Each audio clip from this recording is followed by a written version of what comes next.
જય શ્રી કૃષ્ણ. ઓમ નમો ભગવતે વાસુદેવાય. બોલો શ્રી પુરુષોત્તમ ભગવાનની જય. શ્રી ગણેશાય નમઃ. નમસ્કાર મિત્રો, સ્વાગત છે તમારું મારી ચેનલમાં. આજે અધિક માસનો ચોથો દિવસ છે. આજની આપણે વાર્તા સાંભળીશું. વાર્તાનું નામ છે મુગ્ધાની કથા. અવંતીમાં વિષ્ણુદેવ નામનો બ્રાહ્મણ રહેતો હતો. તેને દેવલ અને માધવ નામના 2 દીકરા હતા. ઉંમરલાયક થતાં બંને દીકરાઓને પરણાવ્યા. દેવલની પત્નીનું નામ રૂપવતી હતું.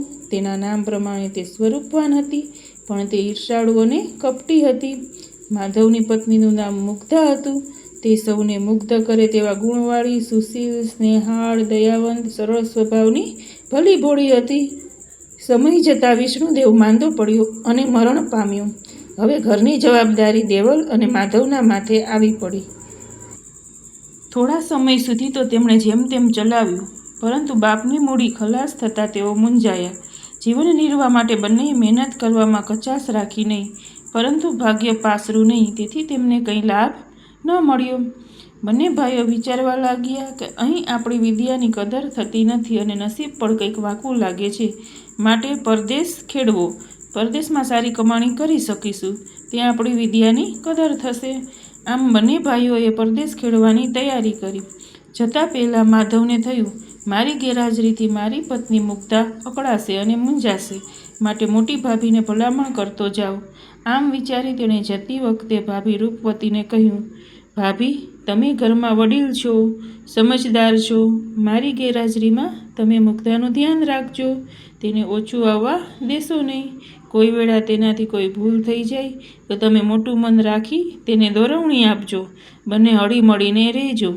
બંને ભાઈઓ પરદેશ કમાવા માટે ગયા પછી રૂપવતીએ પોતાનું અસલી સ્વરૂપ પ્રગટ કર્યું. તે મુગ્ધાને કારણ વગર પજવવા લાગી અને જેમ તેમ બોલવા લાગી. એક દિવસ રૂપવતીએ રાંધવાની બાબતમાં મુગ્ધા સાથે બહુ ઝઘડો કર્યો. તેને ધક્કા માર્યા, ઠોસા માર્યા, તમાચા માર્યા અને હડસેલો મારી ઘરમાંથી મુગ્ધાને બહાર કાઢી.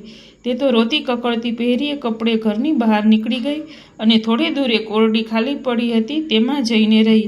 ત્યાં આજુબાજુ રહેતા લોકોને મુગ્ધાની હાલત ઉપર દયા આવી. તેઓ નિરાધાર મુગ્ધાને વાસણકુસણ, દાણાદૂણી આપ્યા, તેથી મુગ્ધાને રાહત થઈ. તે લોકોના ત્યાં કામકાજ કરીને ગુજરાન ચલાવવા લાગી. મુગ્ધા ભોળી અને સરળ સ્વભાવની હતી.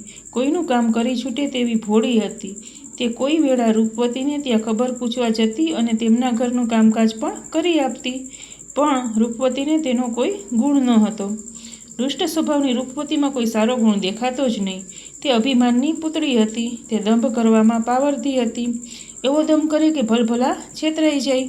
ધર્મ ધ્યાનમાં જરાય શ્રદ્ધા નહીં, પણ બની ઠનીને સાંજ પડે દેવ દર્શને જાય, કથા વાર્તા સાંભળવા જાય, અમસ્તુ અન્ન વસ્ત્રનું દાન આપે. આ બધું તે લોકોને દેખાડવા માટે કરતી હતી. આમ કરતાં અધિક પુરુષોત્તમ માસ આવ્યો. અવંતીના નર નારીઓએ વ્રત ચાલુ કર્યા. સવારે વહેલા ઉઠી નદીએ સ્નાન કરવા જાય, કાંઠા ગુરમાની વાર્તા સાંભળી, દાન પુણ્ય કરે અને દેવ દર્શને જાય. મુગ્ધા એટલી બધી ભોળી હતી કે પુરુષોત્તમ વ્રતની અને તેના મહિમાની તેને મુદ્દલ ખબર નહોતી. જ્યારે રૂપવતીને તેણે હાથમાં પૂજાનો થાળ લઈને નદીએ નાહવા જતી જોઈ, ત્યારે એને ખ્યાલ આવ્યો કે તે કોઈ વ્રત કરે છે. તે વ્રત જાણવાની ઈચ્છા થઈ એટલે રૂપવતી પાસે વ્રત શાનું છે, શું વિધિ છે તે અંગે પૂછ્યું. ત્યારે રૂપવતીએ છણકો કરીને તેને કંઈ પણ જવાબ આપ્યા વગર કાઢી મૂકી. આથી મુગ્ધાને ઘણું દુઃખ થયું. તે ઘર તરફ પાછી ફરી રહી હતી, ત્યાં રસ્તામાં રૂપવતીની બહેનપણી શ્યામા મળી. તેના નામ પ્રમાણે તેના ગુણ હતા. તેનું મુખ તો ભોળું હતું, પણ તે મનની મેલી હતી. કૂડ કપટમાં તે રૂપવતીથી 4 હાથ ચડે તેવી હતી. તે મીઠી મીઠી વાતો કરતી, પણ તે વાતોમાં ઝેર ભર્યું હોય. મુગ્ધાને દુઃખી અને નિરાશ જોઈને શ્યામાએ પૂછ્યું, કેમ બહેન, આજે તો આટલી બધી ઉદાસ કેમ છે? તારે માથે કંઈ દુઃખ આવી પડ્યું છે? મારાથી શક્ય હશે તો હું તારા દુઃખમાં ભાગીદાર થઈશ, તને મદદ કરીશ. ભોળી મુગ્ધા શ્યામાના શબ્દોથી ભોળવાઈ ગઈ. તેણે શ્યામાને પૂછ્યું, અત્યારે બધા નર નારી વ્રત કરી રહ્યા છે અને મને પણ આ વ્રત કરવાની ઈચ્છા છે, પણ હું આ વ્રત વિશે કંઈ જાણતી નથી. મારી જેઠાણીને પૂછ્યું તો તેમણે મને ધૂતકારી કાઢી. બહેન, તમે આ વ્રત વિશે જાણતા હો તો મને કહો. હલકા પ્રકૃતિની શ્યામાએ મુગ્ધાને હેરાન કરવા તેણે પુરુષોત્તમ વ્રતની અવળી વિધિ બતાવતા કહ્યું, આ અધિક માસનું બીજું નામ મલમાસ છે. આ વ્રત 2 પ્રકારે થાય છે. એક તો આ બધા કરે છે તેમ સવારે ઉઠીને નદીએ સ્નાન કરવું, કાંઠા ગોરમાનું પૂજન કરવું, કથા વાર્તા સાંભળવી, દાન દક્ષિણા કરવી, એકટાણું કરવું, પુરુષોત્તમ ભગવાનની ભક્તિ કરવી. આ એક પ્રકાર થયો. જ્યારે બીજો પ્રકાર ગુપ્ત છે. ઘણા ઓછા લોકો આ પ્રકાર વિશે જાણે છે. હું આ ગુપ્ત પ્રકારની વિધિ જાણું છું. આ બીજી વિધિ તત્કાળ ફળ આપનારી છે. તેનાથી તારું દુઃખ જલ્દી દૂર થશે. બહેન, મને તમે જે ગુપ્ત વિધિવાળું વ્રત કહો છો તે જણાવો. મારે તે જ વ્રત કરવું છે. શ્યામા ખંધુ હસીને બોલી, તો સાંભળ. આ વ્રત કરવાનો સંકલ્પ કરી ગંદા પાણીથી નાહવું, ગંધાતા પાણીથી પીપળાનું પૂજન કરવું, 3 ટંક ખાવું, ખાવામાં તીખી તળેલી વસ્તુઓ જ ખાવી, ભૂલથી પણ કોઈને દાન ન દેવું, તોડિયા પડિયા બનાવી એનું દાન કરવું. તું આટલું કરીશ તો તારું બધું દુઃખ દષ્ટ થઈ જાય. તું ઘણી જ સમૃદ્ધ અને સુખી થઈશ. ભોળી મુગ્ધા આ શ્યામાની છેતરામણીવાળી વાતથી ભોળવાઈ ગઈ. એનું નામ જ હતું ભોળી મુગ્ધા. એણે તો શબ્દનું પાલન થાય એ રીતે વ્રત શરૂ કર્યું. તે તો રોજ સવારે ખૂબ ઠંડીમાં એકઠા થતા ગંધાતા પાણીથી નાહવા લાગી અને ગંધાતા પાણીથી પીપળાનું પૂજન કરવા લાગી. ને અનિચ્છાએ પણ 3 સમય તીખી તમતમતી વસ્તુઓ ખાતી. છેલ્લા દિવસે મુગ્ધા શ્યામા પાસે જઈને કહેવા લાગી, બહેન, તમે કહેલ તે મુજબ મેં વ્રત કર્યું છે. હવે તો પુરુષોત્તમ ભગવાન મારા ઉપર પ્રસન્ન થશે ને? શ્યામા કહે, હા બહેન, તું જે પીપળાનું પૂજન કરતી હતી તે પીપળાએ જઈને સાંજે કહેજે કે હે પીપળામાં રહેલા પુરુષોત્તમ ભગવાન, મેં સાચા હૃદયથી મલમાસનું વ્રત કર્યું હોય તો મને આજ્ઞા આપો એટલે હું તેનું ઉદ્યાપન કરું. મુગ્ધા વચમાં બોલી, પણ બહેન, ભગવાન ન આવે તો? શ્યામા કહે, એવું તે બનતું હશે? ભગવાન રાજી હોય એટલે તરત ઉત્થાપન કરવાની આજ્ઞા કરશે. એ વેળાએ તારે હાથ જોડીને કહેવાનું કે ભગવાન, કાલે મારે ત્યાં જમવા આવજો. શ્યામા મુગ્ધાની ભોળપણનો લાભ લઈ તેને બનાવતી હતી. ભોળી મુગ્ધા તો ગંધાતા પાણીનો લોટો લઈને પીપળાએ ગઈ અને પાણી રેડીને પીપળાને જમવાનું આમંત્રણ આપ્યું. ભોળી મુગ્ધાના ભોળપણ પણ રીઝેલા ભગવાન બોલ્યા, દીકરી, તારા ભોળપણ પર હું પ્રસન્ન છું. હું અવશ્ય તારે ઘેર જમવા, પરંતુ કોઈ મારા માટે પૂછપરછ કરે તો તું એવું કહેજે કે પરદેશ ફરવા ગયેલ મારો ભાઈ એકાએક આવ્યો છે, તે આવનાર છે. મુગ્ધા તો આનંદમાં આવી ગઈ. તે ત્યાંથી સીધી શ્યામાને ઘેર ગઈ અને બધી વાત કરી. તો શ્યામાએ મુગ્ધાની સત્ય વાતને મસ્કરીમાં ઉડાવી દીધી અને તેની હજુ વધુ ફજેતી થાય તે દ્રષ્ટિએ કહ્યું, મુગ્ધા, તું ઉજવણું કરે એમાં 51 બ્રાહ્મણોને જમવા બોલાવજે. રસોઈમાં તારે બધી રસોઈ બનાવવી, પરંતુ લાડુ તો એક મોટો બનાવવાનો, અને જ્યારે તારો ભાઈ બનીને ભગવાન આવે ત્યારે તેમને 1 લાડુ આપી સૌને પીરસી દેવાનું કહેજે. ભોળી મુગ્ધાએ આ બધું સાચું માનીને 51 બ્રાહ્મણોને ત્યાં જઈ આવી. કાલે જમવાના નોતરા દઈ આવી. સમય થતાં બ્રાહ્મણો જમવા આવવા લાગ્યા. મુગ્ધા પુરુષોત્તમ ભગવાનની વાટ જોતી ઊભી હતી. તે બ્રાહ્મણોને કહેવા લાગી, થોડી વારમાં મારો ભાઈ આવે છે, પછી તમને બધાને જમવા બેસાડું છું. રૂપવતી પણ 101 બ્રાહ્મણોને જમવા માટેના આમંત્રણ આપી આવી હતી. તેણે રસોઈની પૂરતી તૈયારી કરી રાખી હતી. ધીમે ધીમે તેને ત્યાં પણ બ્રાહ્મણો જમવા માટે આવવા લાગ્યા હતા. સમય જેમ જેમ વીતતો ગયો તેમ મુગ્ધાને ચિંતા થવા લાગી. તેણે મનોમન પુરુષોત્તમ ભગવાનને યાદ કર્યા. એવામાં ત્યાં આગળ એક તેજસ્વી જુવાન આવ્યો અને બોલ્યો, અહીં મુગ્ધાબેન રહે છે? મુગ્ધા તો હર્ષના આંસુ વહાવતી દોડી આવી. ભાઈનો હાથ પકડી લીધો. ભગવાન મંદ મંદ હસવા લાગ્યા. મુગ્ધા બોલી, મારા ભાઈ, આજે ઘણા દહાડે બેનને ત્યાં ભૂલો પડ્યો. આવો, ઘરમાં બેસો, હજુ તો ભૂદેવોને જમાડવાના છે. મુગ્ધાએ ભગવાનને ઘરમાં લઈ જઈ બેસાડ્યા. પછી બધા બ્રાહ્મણોને જમવા બેસાડ્યા. પતરાળા મૂક્યા. પછી તેણે ભગવાનને જે એક મોટો લાડવો બનાવ્યો હતો તે આપીને કહ્યું, આ એક જ લાડુમાં બધાને જમાડવાના છે.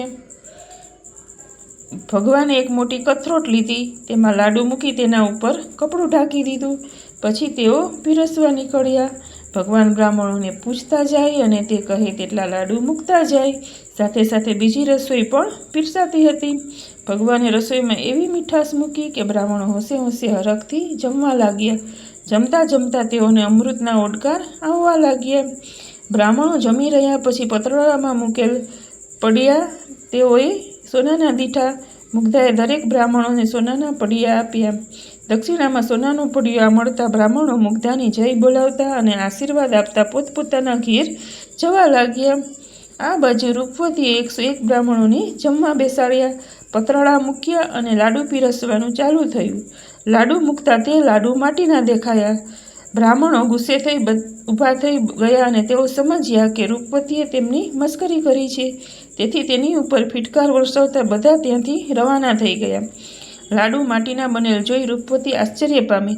તેને મનમાં સંદેહ થઈ ગયો કે પુરુષોત્તમ ભગવાન મારા ઉપર નારાજ થઈને આમ કર્યું હશે. તેને કાને મુગ્ધાના ઉજવણીની વાતો આવી. બધા બ્રાહ્મણો તેની રસોઈના વખાણ કરતા હતા અને દક્ષિણામાં સોનાનો પડિયો આપ્યો તે વાત જાણી તેને લાગ્યું કે પુરુષોત્તમ ભગવાન મુગ્ધા ઉપર પ્રસન્ન થઈ તેનો ઉદ્ધાર કર્યો છે અને મારી ઉપર તેમની અવકૃપા થઈ છે. મુગ્ધાને ત્યાં બધાએ જમી લીધું હતું, ફક્ત મુગ્ધાને જમવાનું બાકી હતું.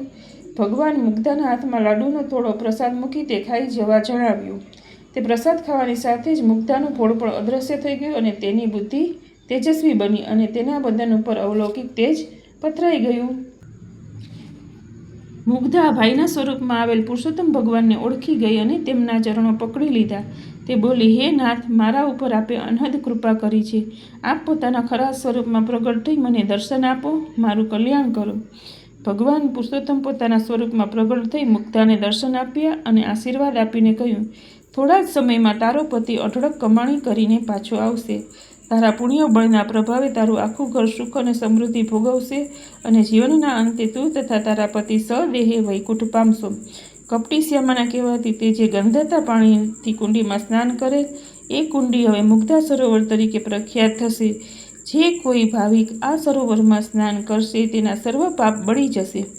મુગ્ધા હાથ જોડી ઊભી રહી હતી અને બધું સાંભળી રહી હતી. ત્યાં તો એક ચમત્કાર સાથે પ્રભુ અંતર્ધાન થઈ ગયા. આ વાત નગરમાં વાયુવેગે પ્રસરી ગઈ. બધા મુગ્ધાને સતી સમજી તેના દર્શન કરવા આવવા લાગ્યા. રૂપવતીએ આ બધી વાત જાણી ત્યારે તેને ખૂબ પસ્તાવો થયો. તે મુગ્ધા પાસે જઈ તેને પગે પડી માફી માંગી પોતાને ઘેર લઈ ગઈ. ત્યાર પછી દેરાણી જેઠાણી સંપીને રહેવા લાગ્યા. થોડા દિવસ પછી તેમના પતિઓ અઢળક કમાણી કરી ઘેર આવી ગયા.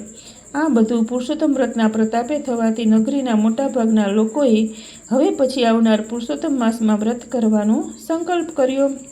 કથા આરૂઢી મુગ્ધા તણી સાંભળશે જે નરનાર, પાપો બળી જશે અને સફળ થશે અવતાર. બોલો પુરુષોત્તમ ભગવાનની જય. મિત્રો, આ વિડીયો તમને કેવો લાગ્યો તે કોમેન્ટ બોક્સમાં જરૂર જણાવજો અને પસંદ આવે તો લાઈક, શેર અને સબસ્ક્રાઈબ જરૂર કરજો.